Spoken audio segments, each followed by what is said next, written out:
All right, a national organization is launching safety patrols in Garfield Heights now to help reduce school violence. That's how bad this has gotten. This comes after watching our reports about absolutely brutal fights and rising teacher resignations. 19 investigator Mike Mason broke this story, continues to follow it up, and is here now, Mike, with the latest. Yeah, Brian, our stories are being shared nationally, like you said, on social media.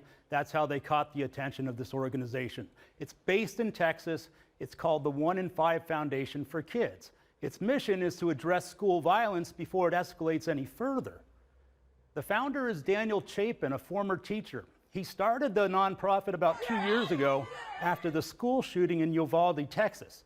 His organization helps school districts throughout the country, and he decided to take action after watching our reports, which documented dozens of brutal fights between students and sometimes injuring teachers as well.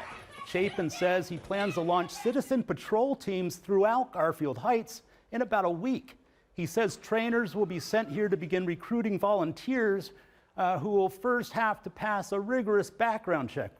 His organization typically works with local law enforcement, community members, and school officials. However, he says officials at Garfield Heights are not cooperating. Regardless, he says safety teams will begin patrols throughout Garfield Heights by the time school is back in session. And the foundation plans to investigate what exactly is causing the violence and spike in teacher resignations.